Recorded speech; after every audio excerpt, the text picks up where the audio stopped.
Salut, j'espère que vous allez bien, que votre rentrée s'est bien passée ou que si vous reprenez le boulot, tout s'est bien passé. Alors aujourd'hui on se retrouve pour une vidéo un peu blabla, un peu les dessous de YouTube comme vous voudrez.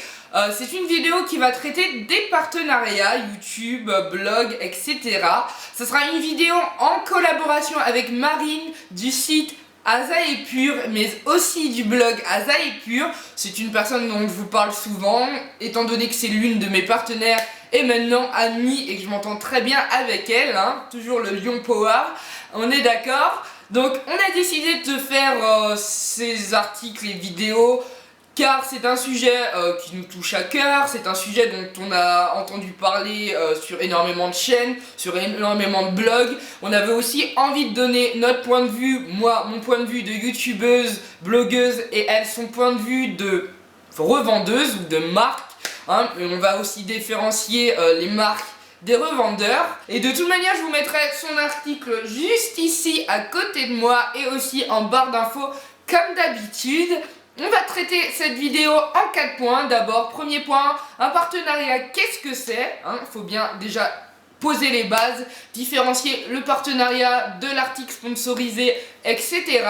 Deuxième point, est-ce qu'un partenariat c'est mal? Car comme je vous ai dit, on en parle énormément en ce moment sur les blogs, sur les chaînes YouTube. Ça fait énormément polémique sur les réseaux sociaux, donc je me suis dit que ça serait bien de mettre à plat, de donner mon point de vue aussi sur les partenariats.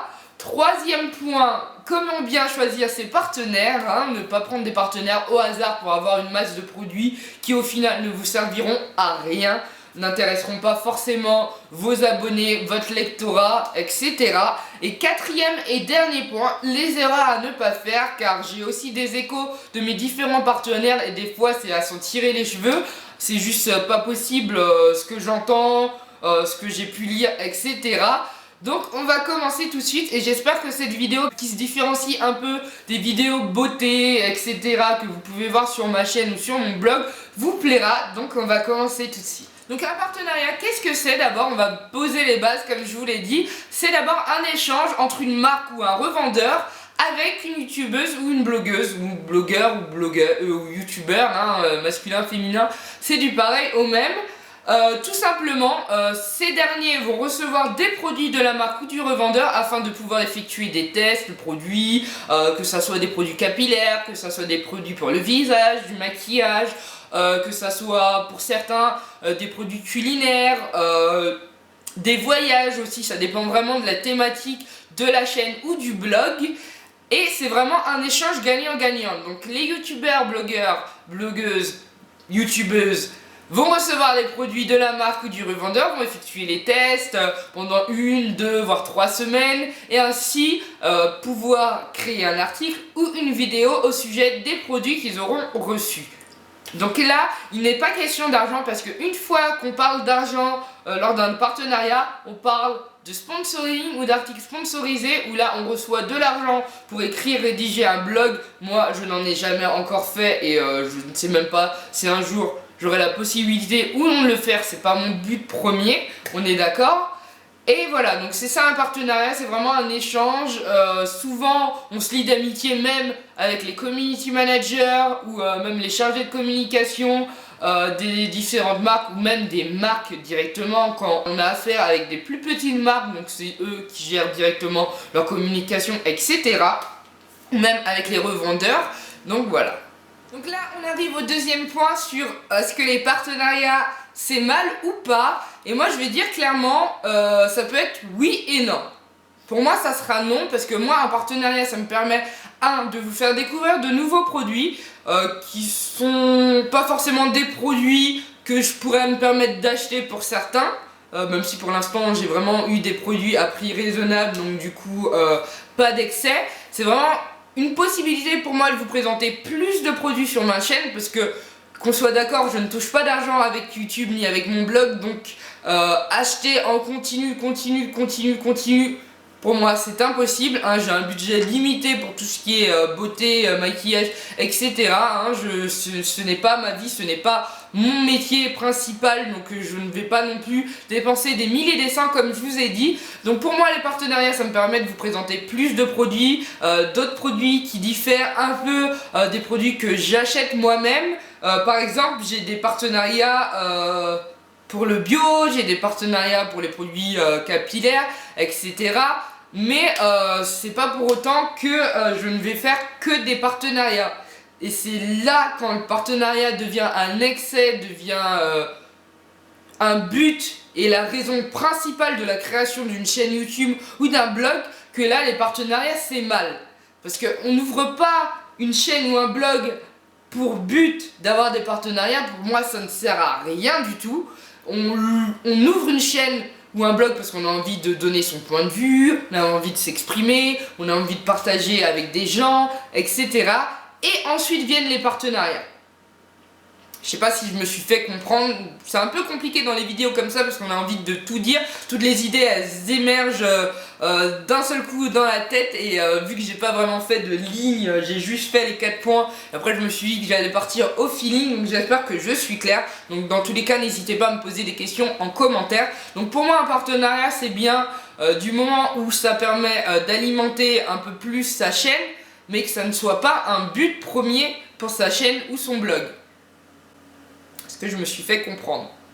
Je l'espère. Hein? C'est compliqué. D'ailleurs, pour rejoindre ce point-là, comme je vous disais, les partenariats, c'est aussi quelque chose qui permet de vous faire, vous aussi, découvrir de nouveaux produits, même par le biais des concours. Par exemple, dernièrement, j'ai fait gagner un kit Kinéessence grâce au site Guiran Beauté, qui est aussi des revendeurs en coiffure professionnelle, etc.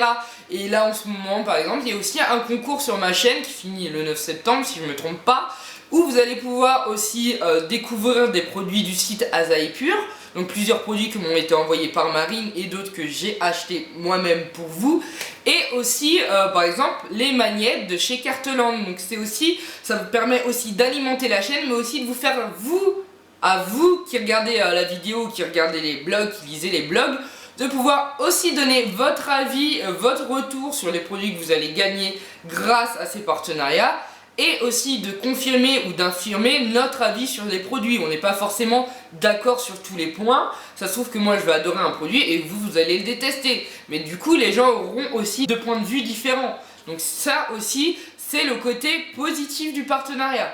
Donc les partenariats pour moi de base, dès que c'est un échange à échange, que ce n'est pas un intérêt premier, pour moi c'est une bonne chose. Mais si on en vient à vraiment chercher des partenariats, des fois des partenariats qui n'ont rien à voir avec notre chaîne ou notre blog, là c'est qu'il y a un souci, vraiment un gros souci. Ou même quand je vois des blogueuses ou youtubeuses qui imposent un certain budget, comme j'ai pu voir dans des articles, des budgets minimum 100 € à une marque ou un revendeur, là il y a quelques soucis. Je fais, c'est de base, c'est un échange, on en parle, ça nous arrange, eux ça les arrange aussi, donc voilà, faut peser le pour et le contre avant de demander et d'avoir des doléances, j'allais dire, non pas des doléances,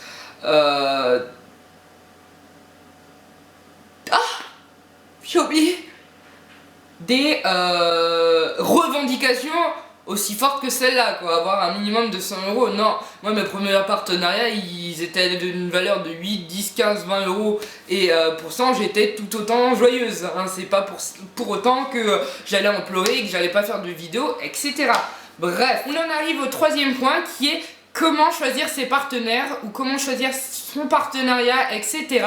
Donc je vais vous donner mon avis. Moi je vais commencer par cibler les marques qui seraient intéressantes ou les revendeurs qui seraient intéressants pour ma chaîne ou pour mon blog. Par exemple pour ma rubrique Belle avec du naturel, je vais forcément cibler des marques bio ou naturelles, bio et naturelles.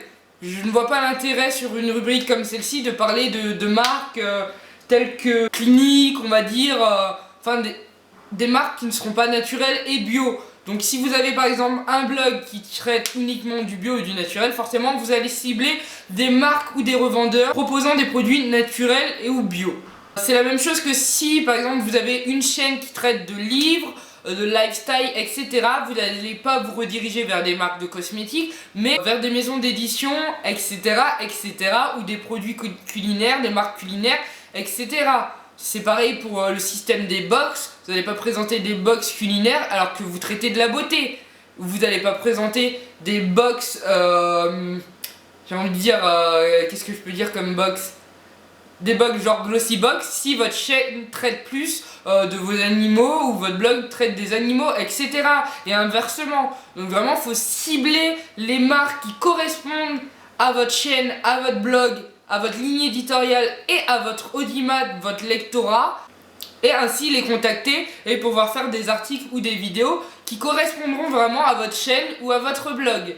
C'est un peu la base du concept du partenariat. C'est de permettre de donner plus d'ampleur à votre chaîne, à proposer plus de produits et ainsi de suite. Donc un autre point aussi de comment choisir son partenaire. Ensuite, faut bien calculer au niveau de vos abonnés, de vos lectorats, de votre influence. Si vous êtes une nouvelle chaîne, un nouveau blog qui compte dans les 100, 150, 200 abonnés, vous n'allez pas contacter des grosses marques telles que Urban Decay, Too Faced, etc. Je donne ça en exemple, qui vont vous dire déjà non. En même temps, ils vont se dire, ça n'a pas grand intérêt pour nous. Vous allez plus commencer par contacter des créateurs, des petites marques, etc.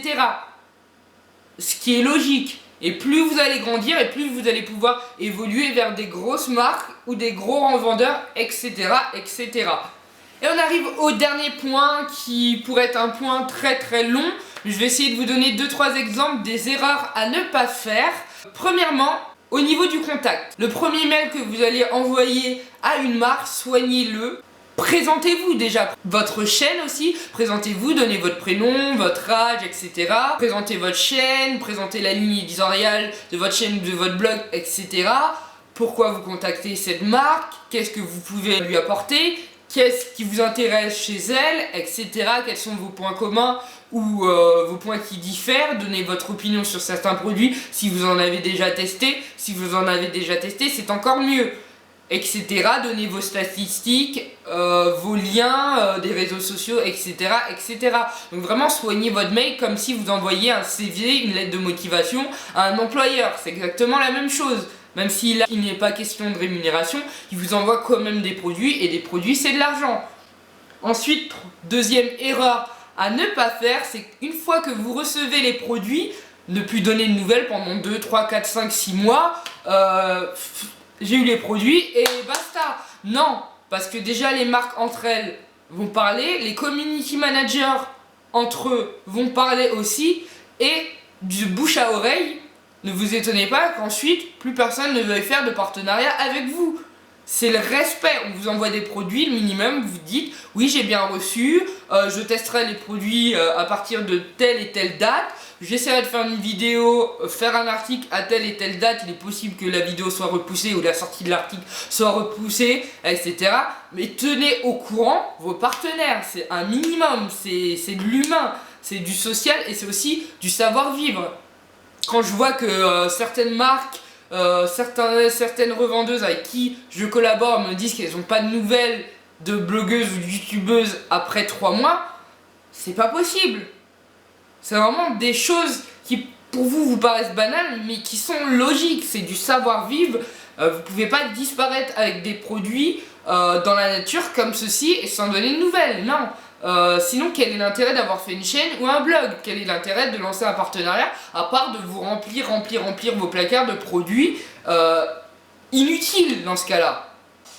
Une autre erreur à ne pas faire, ce serait au niveau du référencement, mais ça Marine va mieux vous en parler. C'est surtout ce qui concerne les blogs, c'est quand vous référencez un produit, quand vous parlez d'un produit qui vous a été envoyé, par exemple, surtout par un revendeur, n'allez pas mettre les liens vers le site de la marque. Si c'est un revendeur qui vous les envoie, mettez les liens vers le site du revendeur. C'est juste logique. C'est juste le minimum à faire. C'est pas énorme. Faites des photos. Je vous dis pas d'acheter le dernier Canon ou le dernier Nikon, etc. Mais faites des photos un minimum travaillées. Avec un fond, mettez en valeur le produit. Présentez aussi le site ou le revendeur ou la marque dans votre article ou dans votre vidéo. Ce sont des minimums à faire. C'est juste... Pour moi, je comprends pas. Ça, c'est des trucs qui m'énervent quand je sais que j'ai des partenaires qui me disent oui, j'ai envoyé tant et tant de produits à une personne et je n'ai aucune nouvelle et ça fait 3 mois. C'est juste improbable. C'est vraiment des trucs qui m'énervent, même si ça me concerne pas moi directement. Moi, ça me touche parce que c'est des gens qui m'ont fait confiance, qui m'ont aussi donné leur confiance, qui ont fait l'effort de donner leur confiance à d'autres blogueuses, d'autres youtubeuses qui au final sont déçues. C'est au final pour ça que des marques refusent de faire des partenariats. C'est très bête, mais je les comprends. Pareillement, quand vous êtes contacté par une marque ou que vous contactez une marque, ne commencez pas à imposer un minimum de budget pour les produits. Surtout quand vous avez 100 abonnés. Quand j'entends que des blogueuses ou des youtubeuses demandent un minimum de 100 € de produit, c'est juste pas possible. Moi, mes premiers partenariats, ils avaient une valeur de 8, 10, 20, 30 €. Mais c'est pas pour autant que j'étais déçue, j'étais même très contente. Du fait qu'on me fasse confiance, du fait qu'on veuille faire un partenariat avec moi, et du fait que je puisse, du coup, présenter de nouveaux produits sur ma chaîne.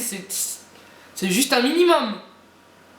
Enfin bref, voilà, je pense que je vais clôturer cette vidéo sur ces derniers points-là. J'espère que cette vidéo vous aura plu, aura pu vous aiguiller de quelque sorte sur les partenariats, etc. Aura pu répondre à certaines de vos questions. En tout cas, si vous avez d'autres questions, n'hésitez pas à me les poser en commentaire. N'hésitez pas surtout à aller voir l'article de Marine sur son blog qui sera présent juste ici. N'hésitez pas à lui poser des questions aussi au niveau des partenariats parce que elle est revendeuse, elle a un site. Donc aussi vous aurez l'avis d'une revendeuse, d'une marque, etc. N'hésitez pas à lui poser des questions sur les référencements, elle s'y connaît beaucoup plus que moi, c'est même elle qui me donne des conseils vis-à-vis de mon blog, etc. Et voilà, portez-vous bien, et j'espère que cette vidéo ne froissera aucun esprit, aucune personne, hein, c'est vraiment mon opinion à moi. On peut avoir des avis qui divergent, mais on peut aussi dialoguer en commentaire comme des personnes civilisées, etc. ou via les réseaux sociaux, etc. Donc je vous fais de gros bisous, je vous dis portez-vous bien et je vous dis à bientôt, ciao. Alors aujourd'hui on se retrouve pour la vidéo de mes produits terminés. Donc,